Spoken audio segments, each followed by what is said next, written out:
Good morning, UVC. My name is Felicia Patton, and I'm the worship leader at our Wicker Park site. I want you to join me now as we sing about the goodness and glory of God. I'll sing the lyrics first, and then we'll all sing together as a community. Every praise is to our God, every word of worship with one accord. Every praise is to our God. Sing hallelujah to our God. Glory, hallelujah, is to our God. Every praise is to our God. Sing every praise. Every praise is to our God. Every word of worship with one accord. Every praise is to our God. Sing hallelujah to our God. Glory, hallelujah is to our God. Every praise is to our God. Oh, every praise is to our God. Every word of worship with one accord. Every praise is to our God. Sing hallelujah to our God. Glory, hallelujah is to our God. Every praise is to our God. Oh, every praise is to our God. Every word of worship with one accord. Every praise is to our God.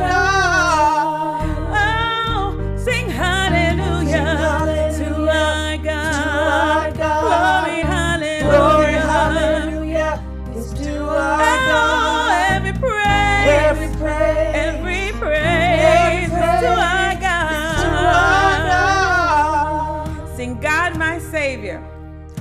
God my Savior. God my healer. God my healer. God my deliverer. God my deliverer. Yes, you are. Yes, you are. Yes, you are. Yes, you are. God my Savior. God my Savior. God is a deliverer. God my healer. And a healer. God my deliverer. Yes, you are. Yes, you are. Yes, you are. Yes, you are. God my Savior. God my healer. And God is mine. God my deliverer. Yes, you are. Yes, you are. Yes, you are. Yes, you are. Yes, you are. Yes, you are. Yes, you are. Yes, you are. Every praise is to our God. Every word of worship with one accord. Every praise, all of my praise, all of my praise. Every praise.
wonderful name it is, the name of Jesus.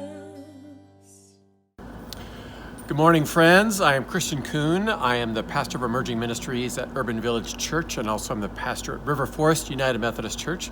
My pronouns are he, him, and his, and I am here in this lovely winter wonderland. I have a January birthday, so I'm always kind of a fan of winter, and I thought I would be outside to share this welcome and these announcements with you today. First, who are we as Urban Village? Well, some of you, maybe many of you know, our core values are that we are bold, inclusive, and relevant. We are bold in that we are rooted in the gospel of Jesus Christ, which allows us and frees us and calls us to be inclusive, radically welcoming of all people, no matter where you are in your faith journey. And also that we are relevant. We live out our faith every single day of the week, not just on Sundays. All of that feeds into our mission statement. And so I invite you to say that with me. We at Urban Village Church are called, we are led, we are around to create Jesus-loving, inclusive communities that ignite the city. We're outside so we can give a big woohoo and hear that echo. Also today, I know some of you comment, whether you watch this on Facebook or on YouTube, you comment and all the things that are going on in the worship service. And I want to invite all of you right now to just let us know, how are you doing? It's been obviously a tough year, and already in January things have been tough at various times and for different people. So comment right now and let us know, how are you doing? Are you doing pretty well? Do you love the snow? Are you struggling? Do you need kind of a helping hand or whatever it is? So right now, just kind of comment with a one word or a few words. We really want to know, how are you doing? I'll wait while you comment. I'll enjoy the outside while you comment. But also, we want you to know that we as a staff are always happy to have individual one-on-ones, virtual one-on-ones, or we're always happy to go out for a walk with you as well. So if you would like to have a virtual coffee or a outside coffee with either myself or somebody on our staff, email me this week. Email christian@urbanvillagechurch.org, and I'll either set up something with you or I'll connect you with one of our pastors so that we can do that as well. All right, we're relevant, right? So that means we live it out in lots of different ways, and I'm going to share some of those with you right now. First thing is, next Sunday, we are having our second Choose Your Own Adventure worship. Some of you may have participated in this last fall. We did lots of really wonderful things, and it's my dog. And so this coming next Sunday, we have lots of different opportunities for you to worship. I'm going to go on a worship hike in River Forest, and so if you want to sign up for that, you're welcome to join me. We also have some really cool virtual things as well. We have a house music worship. D'Angelo's going to lead that. We have coloring worship. We have creative writing worship. We have nap worship, friends. Let me say that again, nap worship. And so there's the link, or there's the email down below, and email Chan to let us know if you might be interested in one of these. We're trying hard to get people to pre-register for this. So that's next Sunday. So this normal worship that we have, we'll have other things in place. These all different choose your own adventure worships. All right, second thing, this is the last Sunday we're going to plug our small groups. We have so many different amazing small groups to participate in. Small groups are a great way to begin to meet other people in our community and deepen your faith. We've also had responses from all over the country. So not only might you meet someone at Urban Village, you might meet someone in another part of the country too. So email Hannah. We have small groups about trans theology, about the Gospel of Luke, about constructing your faith. That's the one I'm leading. We have lots of life groups. We have a small group exploring faith and our sex lives. So email Hannah and she'll send you a link about all the different small groups we have going on. Finally, today we are having one of our Zoom hybrid worship services. So as soon as I'm done, Emily is going to come on and she'll preach and you'll watch her. And then we're going into our different Zoom rooms. And so in this hybrid worship, as soon as I'm done talking, I'm going to read the scripture and then you'll see Emily preach. So there'll be no passing of the peace today in this part of the worship and no testimony. Instead, all of that will happen in the Zoom part of our worship.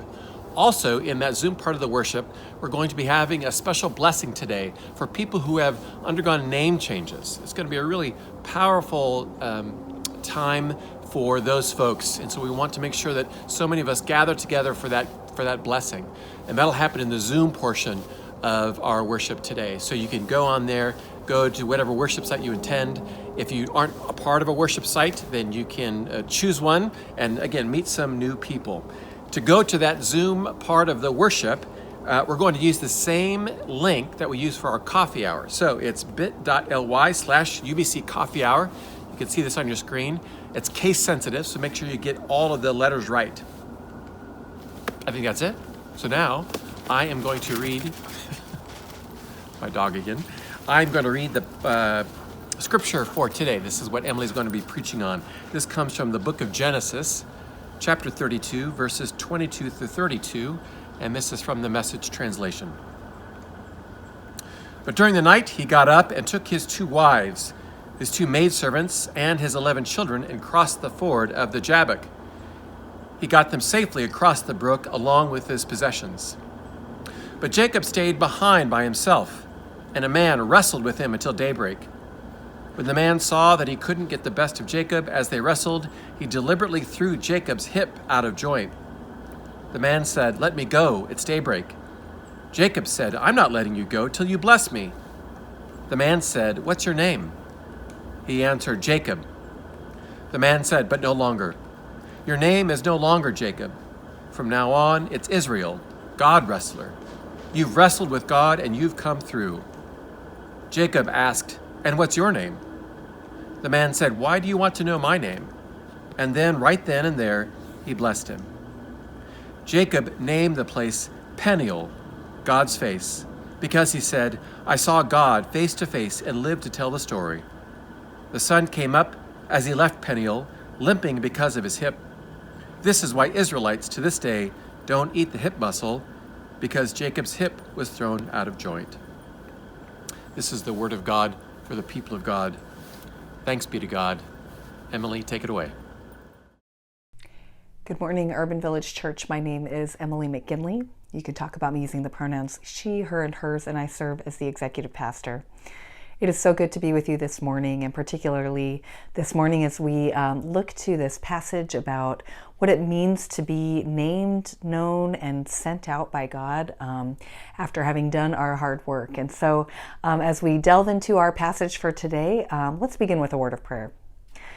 God, we give you thanks for the gift of time together to think more deeply about not only who you are, but who we are in you. And so as we look to this passage today, we ask that your Spirit would journey with us, helping us to see and understand and know in ways that we hadn't known before, for the sake of living more fully into being those people that you have created and called us to be, but also for the sake of a world that needs to know and be filled with people who understand themselves more deeply rooted in who you are. We pray all of this in the name of your Son, Jesus. Amen. In our passage for today, we are meeting Jacob right at the intersection of his past and his future. If you're familiar with Jacob's story, then you would know that he is one half of a twin set. His brother Esau, having emerged from his mother's womb and with Jacob's hand gripping his foot, is older by about 15 seconds. And while Esau is bigger and stronger, and later on we learn hairier, he is no match of wits for Jacob. They are inverse images of one another. Esau is all brawn and no brains, and Jacob is all brains and no brawn. And as they grow up, they are in constant competition with one another, each capitalizing on the strengths and skills that he has to try to get on top.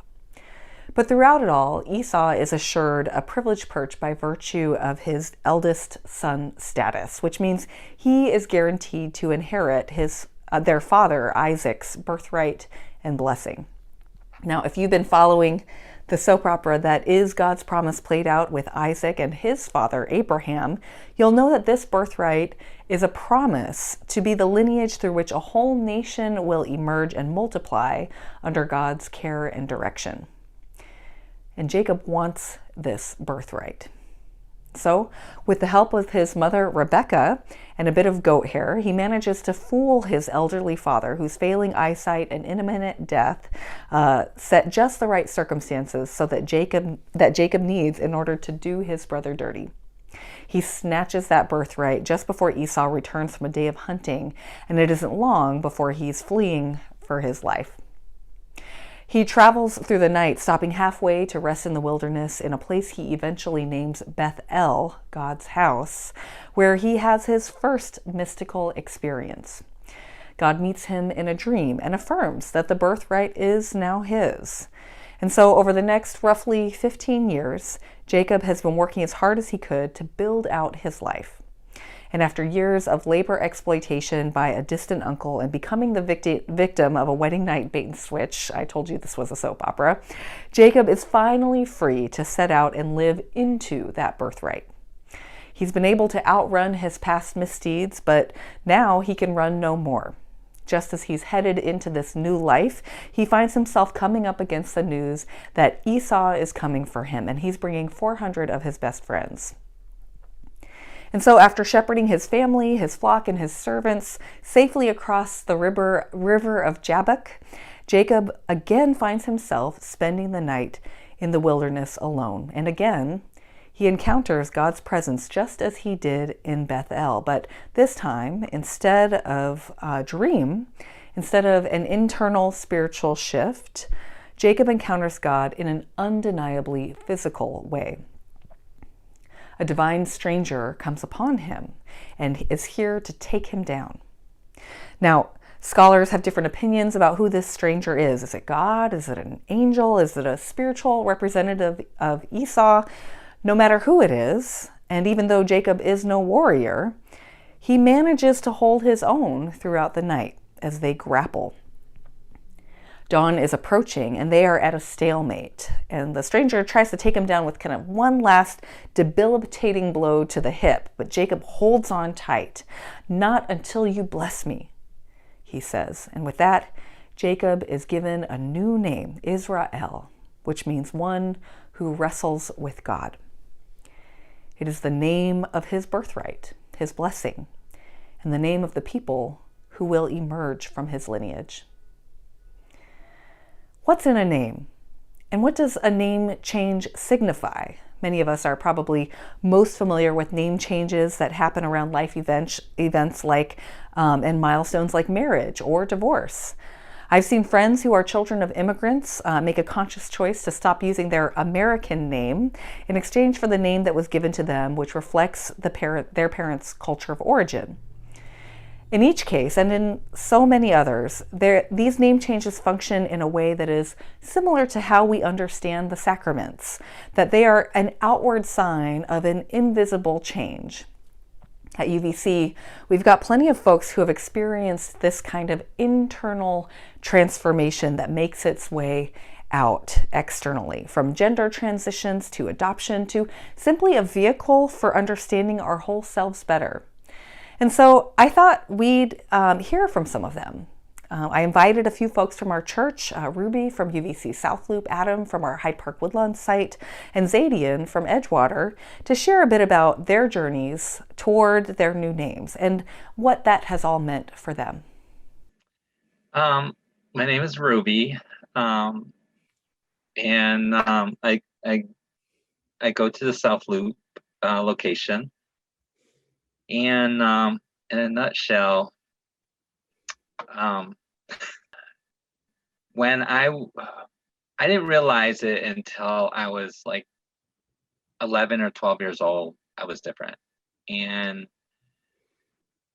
I was freaking out, and it's like, what's going on, and why am I, trying on women's clothes? Why am I going through this? And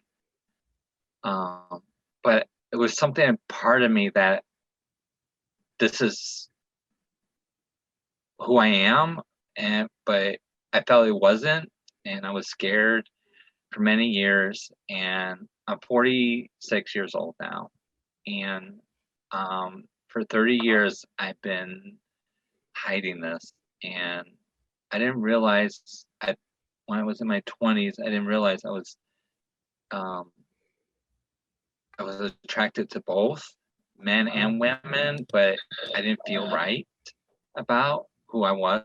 I didn't know there was a name. I didn't know there were other names out there, transgender, bisexual. I knew about bisexual and gay and lesbian, but I didn't know there was transgenders, binary, non-binary, pansexual, and so on. I didn't know that until I started going to UVC, the Pride parades. And so secretly I was looking for groups, transgender groups. And I found one here in Arlington Heights. I told my wife that we go to a lot of drag shows, and I told her I want to do drag. So I thought that'd be a way to come out of my shell, out of hiding, out of the shadows. And so one day I was going to figure out, what my name's going to be, who I'm going to be. And Your drag name. yeah, my drag name was going to be. So there's an app that could do that. You put in your name, your real name, and it randomly picks what it's going to be. So I didn't like any of them. Some of them came up as Ruby with a Y and a different last name. So I showed my wife and Allison, and I said, I don't like that. And it finally, for a split second, that I realized my birthstone is Ruby, and my family original last name is May. And it's like, I like this. It's like, I know for a fact that God was with me the whole entire way. Doors start opening up. Affirming worship. Allison and I, we go there with Darren. Darren's a good friend of ours. He's the first one I told at UVC too. And just cried and hugged me. It's like, Darren's the best. But I hid it from him for years, and I pretend to be the straight guy for a long, long time. Once I told Darren, I came to church and ripped off the Band-Aid and went to church as Ruby. Shocked everybody.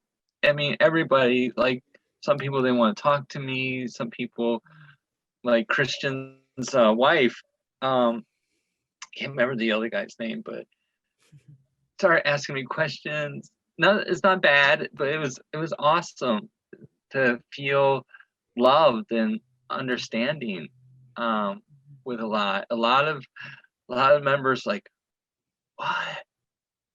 I didn't realize you were this way. I mean, that kind of look. But everybody knew who I was because my voice.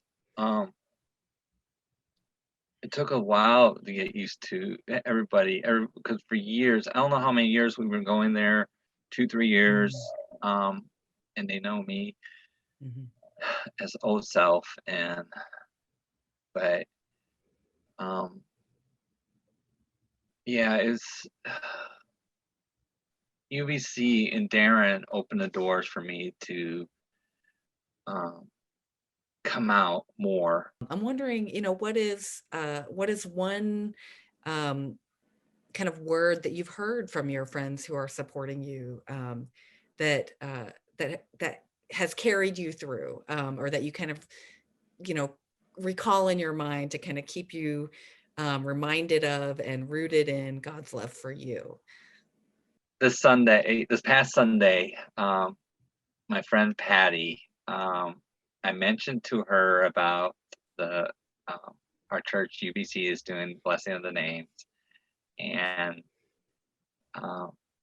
she told me, you don't need to go through that, Ruby, because when God created you, he didn't send Michael down to earth. he sent Ruby down to Earth. I'm tired of looking in the mirror as Michael. Like I said, I feel stronger. I feel much happier. Thank you so much for sharing, Ruby May. What a gift.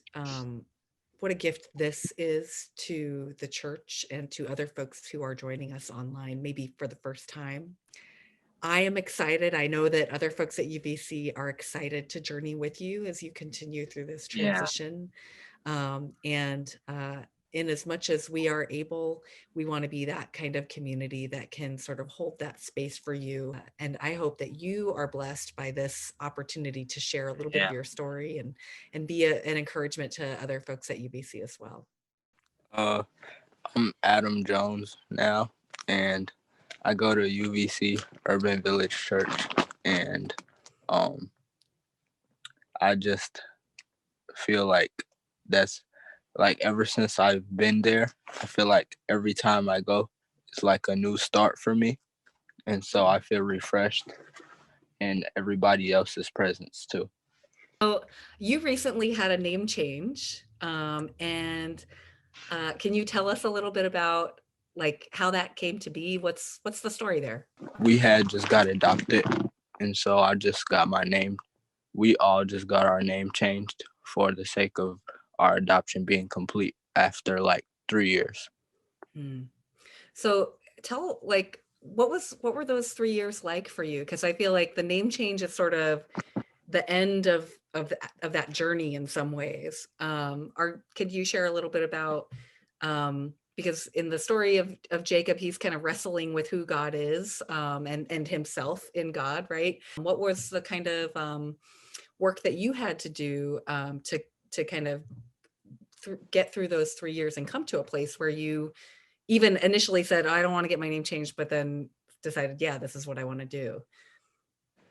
Yeah, so the first, like, out of all the 3 years, the first times we had like a lot of fights, physical and verbal fights. And so we, after all of those fights, we still have them from time to time now. But I think after those, we just wanted the trouble to stop. It was difficult in some areas, and it was like growing. We were basically growing, is what I'm trying to say. So from those 3 years, we grew all the way into this point. So we went from like fighting to just telling others, and then we went from staying quiet to advocating for ourselves, and we went from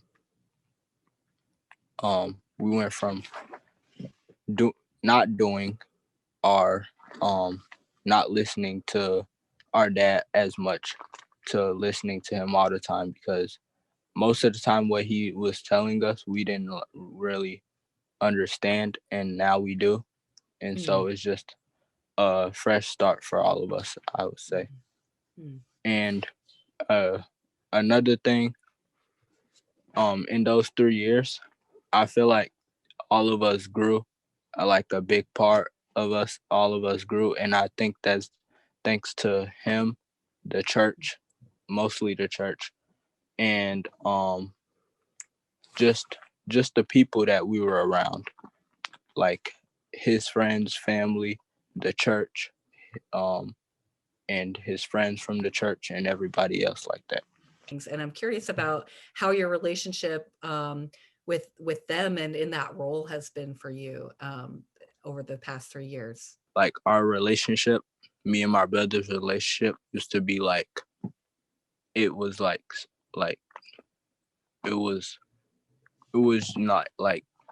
that deep, and our relationship could have grown more, but since those 3 years, it has grown a lot more. I used to pick on them too much, and I mean, I still do, but Um, I mean, you're brothers, so like. yeah. And so it's just a matter of time that changed our relationship and how strong it is. It was weakened, but at the same time it wasn't, because throughout this whole time we've been together, which is another a blessing. And I say our relationship grew from those 3 years, and it's getting stronger as of right now also. Hmm. So what does it mean to be Adam Jones? uh it means like, well, to me it means to have an equitable mindset, to have positive air and be a positive influence, and um to respect others in a way that I see that I would want to be respected also. And so um that last name of mine changing really like changed me too. And um well, what it means to be me is just um feeling more newer than your being a better version of yourself is basically what I'm trying to say. Hmm.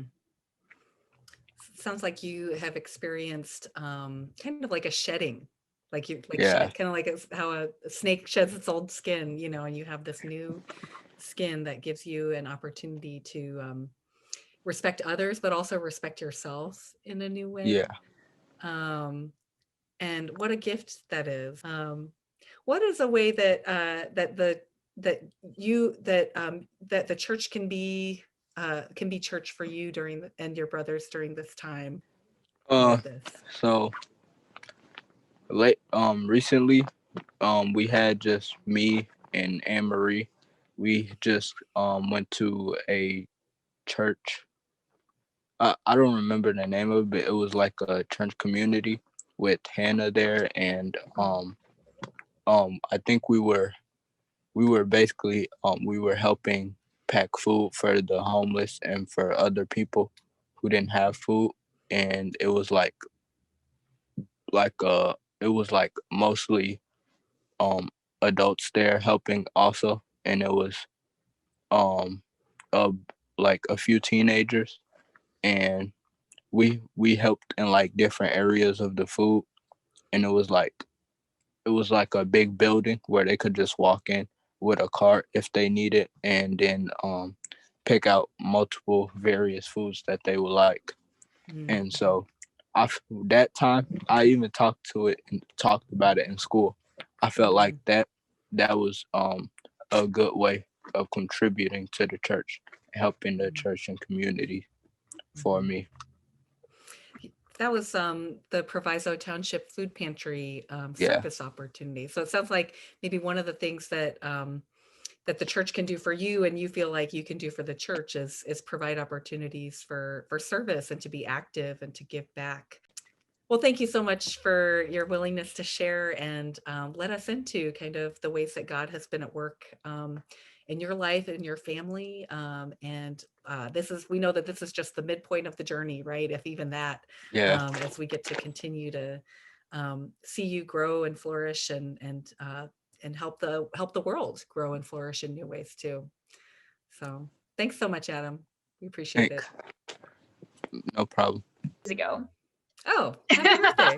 Happy belated birthday. Yeah. Thank you. But it's kind of interesting because I consider myself having two birthdays, right? So one is my birthday when my body was born, which was 2 days ago. And the other one is in June, which was when Zadian was born, right? And it's funny because the day before, like on the 23rd, I suddenly was like, I don't feel the need to be Zadian anymore. I almost feel like returning to being Misha. And so that's actually kind of an interesting space that I'm in right now. And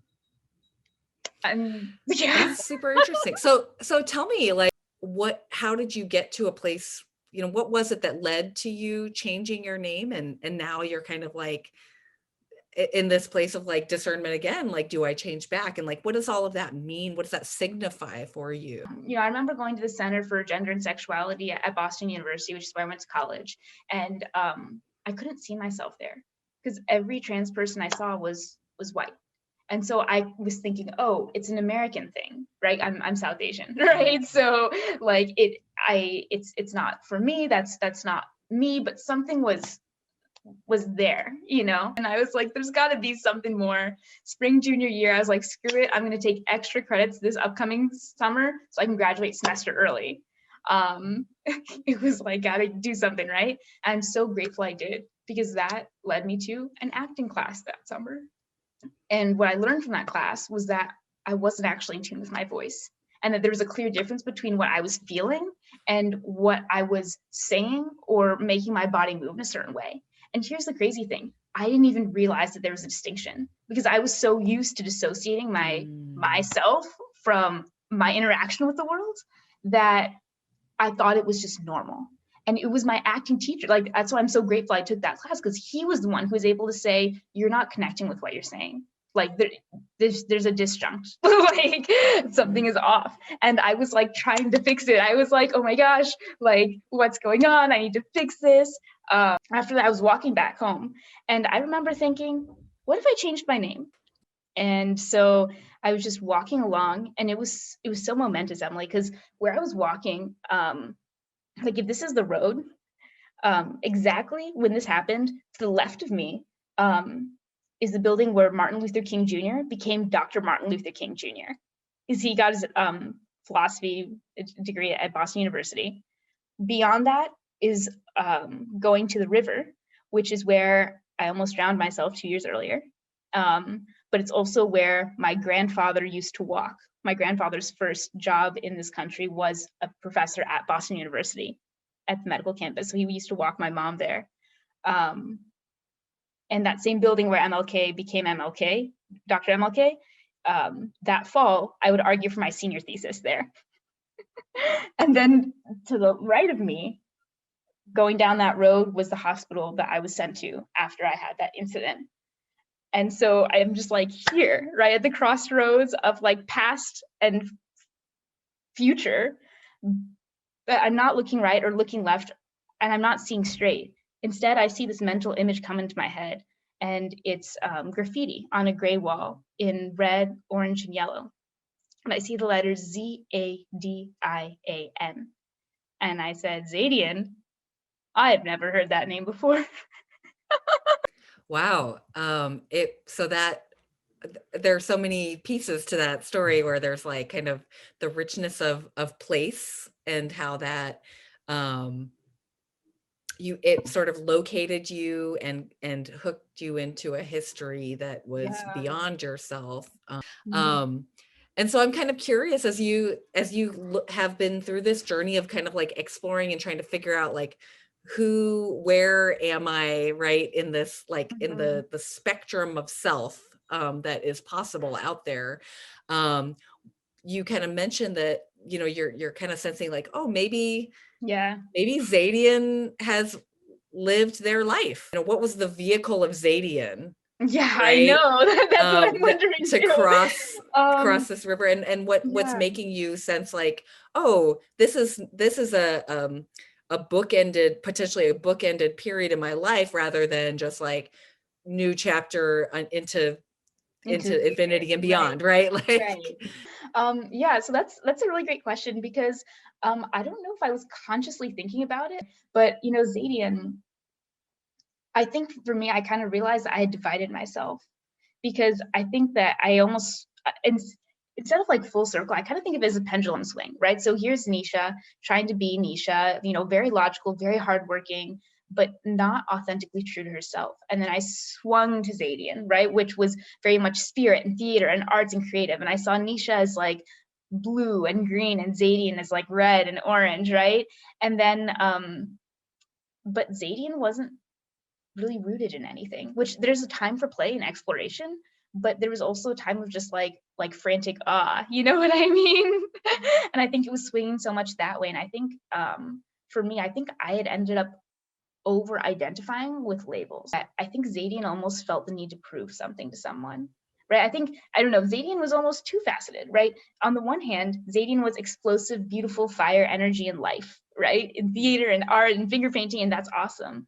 But on the other hand, I almost see Zadian as rooted in lack, right? And as in someone who is trying so hard to strive for knowing what they think they should be, instead of just being who they are. And I think I've been doing more integration, honestly, with Nisha and Zadian. And internally, I used to see kind of like two spirits, a man spirit and a woman spirit. And sometimes I do see them still together. But now I'm just kind of realizing that, wait a minute, we're actually the same person. And really, I think what I love about being Zadian is it allowed me to break out of myself, right? It allowed me to break out of my reality of Nisha, who is very strong and brave and beautiful, but honestly was very trapped, right? Was very trapped in grades and achievement and performance and work. And Zadian was like, you know? When I think about like even Jacob's transition from Jacob to Israel, in scripture, like it isn't that like from then on he's only referred to as Israel. Like he's still referred to as Jacob. And in fact, when people remember their ancestors in the tradition, they say, you know, Abraham, Isaac, and Jacob. So it's not Abraham, Isaac, and Israel, but Abraham, Isaac, and Jacob. And from Jacob, a different kind of more complicated, bigger identity was able to be born, named Israel. I think about lineage because, you know, I'm South Asian, and I thought like Zadian / Nisha, every person in your ancestry dating back to the Indus River Valley civilization, right, grew up on that land. Like you are the first person in that ancestry to not grow up on that land. How could you not feel out of place? I think I learned a lot from Zadian, right? Zadian, because I remember telling my acting teacher what happened, and I was like, but Mark, I don't know what Zadian means, right? And then he said, well, you're Zadian. That's what Zadian means, right? Like you're the meaning, right? And so I think part of it's also this notion of letting go, of knowing that I don't have to have all the answers. I don't need to know the meaning of everything. I also think, you know, if woman is night and if man is day, then I'm dusk and dawn, right? And so I think it kind of goes back to that notion of inward reality and outward reality, because for me, that's actually still true, right? I do feel very in touch with that man spirit and also that woman spirit, but accepting that that can be true inwardly, and like I can be seen as a woman outwardly, right? And I mean, if someone used any pronouns, like honestly, all pronouns sound equally music to me. Yeah, it's really precious what God created. It's amazing. We're made in God's image, right? Yeah. And so if God says I am, then it's like I need to focus on being. And so maybe that's really what this journey from Nisha to Zadian to Nisha has been all about. I hope you were as blessed as I was by those conversations. It's really incredible the kind of stories that make up our community and the folks who are willing to take these journeys that are not only inspiring, but also just help us understand who and how God is in the world. So thank you so much, Ruby, Adam, and Zadian, for your willingness to share and invite us into your story of name change and what that has meant and looked like for you. The wrestling and the work that Jacob engaged in to receive his new identity was actually just the first half of his transformational process, just like what we heard from Ruby May, from Zadian, and from Adam. There was a lot of work that happened prior to the actual external change. Up until that point, for Jacob, most of this has been private or internal. But when dawn comes and the new day has arrived, it is time for that inward change to be solidified in an outward way. Jacob gathers his things and makes his way across the river to meet Esau and his army of 400. He is ready for the worst, and he is just ready. Ready to be his whole self, Israel, one who has wrestled with God and survived. Now approaching Esau, he's limping in one leg, but his shoulders are back and his head is held high. Jacob is ready to face whatever it is that is waiting for him. And so What overwhelming grace it must have been to see his brother running toward him, not with a sword in his hand, but a smile on his face, tears streaming from his eyes. Once again, Jacob is wrestled to the ground, this time not by an adversary, but by a brother whose love cannot be contained. Arms gripping him tightly, kisses and tears covering his face. It was more than Jacob could have ever imagined. A prodigal love from his brother. After a night of wrestling with God, whose face was unknowable in the nighttime, Jacob tells his brother, seeing your face is like seeing the face of God. And isn't that the way it is when we find ourselves confronted, not with rejection, but with love and welcome? That when we see the face of God in these kinds of encounters, we also see the love that God has for us. And all the more so when we have convinced ourselves that there is absolutely nothing worthy or acceptable about who we are. That grace is all the more abundantly felt.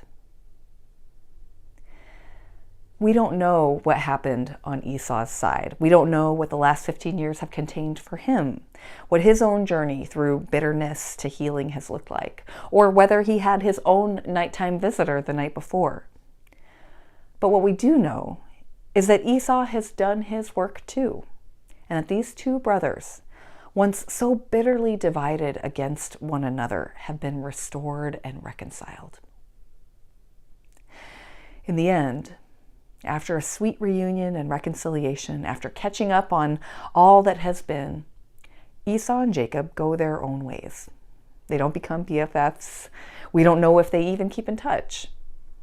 But what we do know is that the fear and courage which made this encounter possible enabled them to heal and live lives that are liberated from fear, bitterness, shame, and anger. As we wrap up our sermon series on the names of God, we are reminded that while God's names are many, our name will always be beloved, no matter how much we have to wrestle with God to know that. We may walk away limping, but we will walk away whole. And if there's anything that Jacob and Esau's story can show us today, it's that there is no relationship that can't find its way to healing. And for that, I say, thanks be to God.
Every praise is to our God.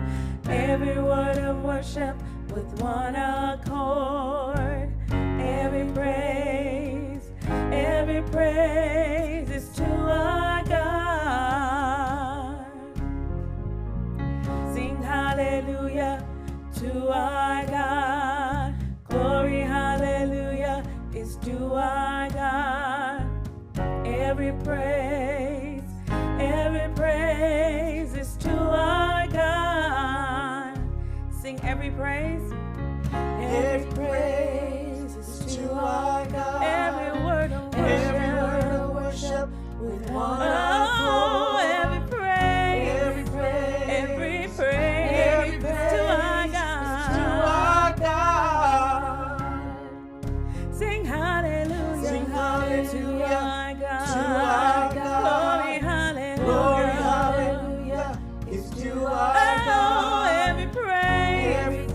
Every praise is to our God. Oh, every praise is to our God. Every word of worship with one accord. Every praise is to our God. Sing high.